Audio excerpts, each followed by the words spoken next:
jour que j'ai fait un songe où Jésus-Christ me disait qu'il a envoyé il a envoyé son serviteur, pasteur Yves, plaider à ma faveur auprès de Dieu.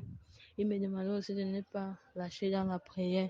Il me demandait de continuer dans la même lancée parce qu'il a envoyé son serviteur, le pasteur Yves, pour me montrer certaines choses que je ne connaissais pas et que je négligeais.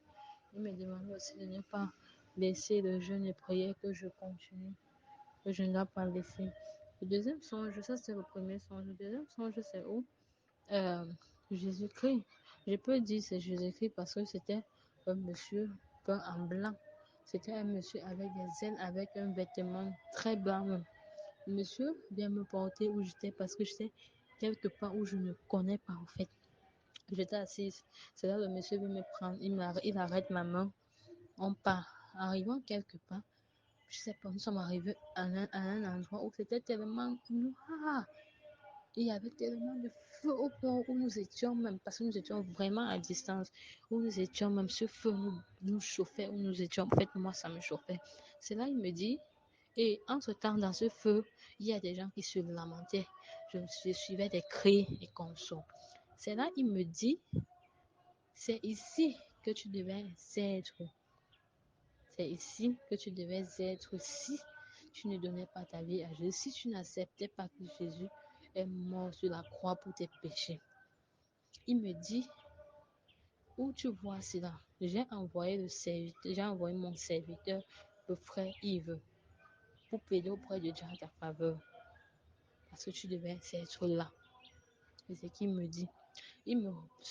Bon Jésus-Christ me porte encore, il m'amène dans un endroit où c'était tellement lumineux, au point où regarder auprès de toi, c'était quasiment impossible. Et pour suivre ce que la personne te disait même, tu devais te mettre à genoux, le front devait être en même le sol. C'est là, il me dit, je suis Jésus ton Dieu. Je suis mort sur la croix pour tes péchés. Et du coup, tes péchés ont été pardonnés. Tes péchés ont été pardonnés dès lors où tu t'es confessé, dès lors où tu as accepté que Jésus est ton sauveur. Pas dire à ceux qui n'ont pas encore accepté que l'enfer est réel et ça existe. Et entre-temps, quand il me parle, ça se répercute sur moi parce que je suis couchée, mais je parle. C'est là la sœur Michel, prise de panique et de peur, elle me secoue. Moi, j'étais tellement inconsciente parce que j'étais quasiment inconsciente parce que je n'écoutais pas au fait. J'étais tellement focalisée de l'autre côté. Va dire que l'enfer existe, que tous ceux qui n'ont pas accepté Dieu, ils vont passer par là, ils vont brûler dans les flammes de l'enfer. Va dire aussi à ceux qui ont accepté Dieu et qui ont reconnu Dieu comme leur sauveur personnel, qu'ils ne lâchent pas dans la foi, qu'ils auront toujours des persécutions parce que le diable ne va pas lâcher. Le diable va toujours les tenter pour qu'ils brûlent dans les flammes de l'enfer. C'est là quand je chuchote maintenant, je me lève. La sœur Michel commence à pleurer. Au fait, vu mes dires, ce que je disais, elle commence à pleurer. C'est là que je lui demande ce qu'elle pleure.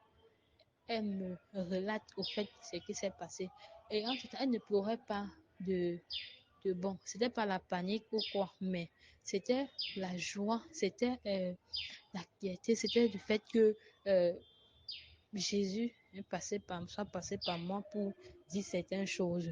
Il est bien vrai qu'en ce moment, nous étions deux seulement, mais avec mes témoignages et consorts, avec mon témoignage et consorts, c'est que Jésus-Christ m'a dit, ça va ça va prendre effet dans la vie de notre personne au nom de Jésus.